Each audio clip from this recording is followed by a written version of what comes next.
देख रहे हैं जी मध्य प्रदेश छत्तीसगढ़ और मैं हूं आपके साथ तृप्ति सोनी। आपके आवाज में आज बात होगी छत्तीसगढ़ में सबसे बड़े छापे की। छापा जुड़ा है महादेव सट्टा मामले से, जिसकी रडार में है प्रदेश के 4 आईपीएस, बड़े बड़े नाम। और पहली बार शायद ऐसा होगा छत्तीसगढ़ में कि एक पूर्व मुख्यमंत्री के घर भी ये एक रेड पड़ी है सीबीआई की। बहुत गंभीर मामला है महादेव सट्टा का, जिसका खुलासा ही हुआ और ये तो अंतर्राष्ट्रीय स्तर पर एक बहुत बड़ा स्कैम देखा गया, जिसकी जांच चल रही है। लेकिन मुद्दा राजनीति पर इसलिए टिक जाता है कि कांग्रेस पार्टी अभी बीते दिनों सीबीआई की रट लगाए बैठी थी।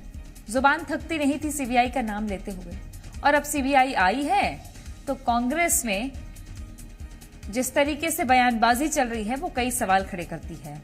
जांच एक तरफ, राजनीति एक तरफ, लेकिन इन दोनों के बीच से क्या निकल कर आएगा? सीबीआई को क्या मिला, महादेव सट्टा का खुलासा क्या हुआ और कांग्रेस को आखिर क्यों इतनी तकलीफ हो रही है, इसी पर चर्चा करेंगे। इससे पहले ये रिपोर्ट देखिए।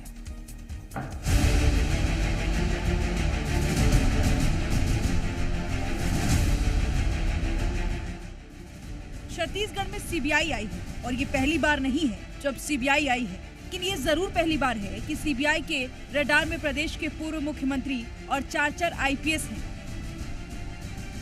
मामला महादेव सट्टा बैटिंग ऐप से जुड़ा हुआ है। सीबीआई ने अपने प्रेस नोट में बताया कि महादेव सट्टा चलाने के लिए कथित तौर पर लोक सेवकों यानी नेताओं और अफसरों को प्रोटेक्शन मनी दी गई है। सुबह से दर्जन भर से ज्यादा ठिकानों पर शुरू हुई सीबीआई की रेड पूर्व सीएम भूपेश बघेल के घर सबसे लंबी चली।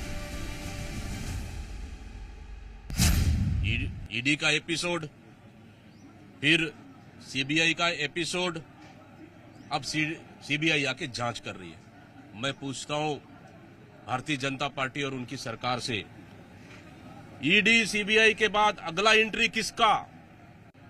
क्या ये बदले की भावना नहीं है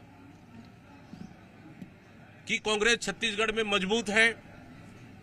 विधानसभा के अंदर में सरकार की नाकामियों को लड़ रहे हैं, विधानसभा के बाहर सरकार की नाकामियों को लड़ रहे हैं।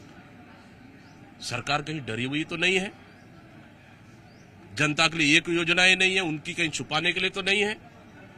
जहाँ तक मुझे जानकारी है, महादेव ऐप को लेके छापा पड़ा है और सबको मालूम है, दुनिया को मालूम है कि महादेव सट्टा ऐप के माध्यम से छत्तीसगढ़ में हमारे लोगों के साथ और विशेषकर युवाओं के साथ, उनके भविष्य के साथ खिलवाड़ किया गया और इसके मुलजिम देश के बाहर भी हैं। इसलिए प्रदेश ने इसको सीबीआई को सौंपा था और सीबीआई इसके जांच के तहत आज वहां पर छापा डाला है। सदन से सड़क तक कांग्रेस ने बीते दिनों सीबीआई की रट लगाई हुई थी। नेता प्रतिपक्ष चरणदास महंत हो या कांग्रेस पार्टी के कुछ विधायक, हर दूसरे मामले की सीबीआई जांच की मांग कर रहे थे। महंत ने ये तक कहा था कि सीबीआई को लाए हैं तो कुछ काम तो कीजिए। कि आप लोग सीबीआई को लाए हो छत्तीसगढ़ में, तो लाए हो तो आरती और पूजा करने के लिए तो लाए नहीं हो, उसको कुछ काम दो। अब सीबीआई काम कर रही है तो कांग्रेस को गुरेज क्यों? और सवाल ये भी कि महादेव सट्टे के खेल का पूरा खुलासा कब होगा? भिलाई से सत्यप्रकाश, रायपुर से रुपेश गुप्ता और राजेश निषाद की रिपोर्ट, जी मीडिया।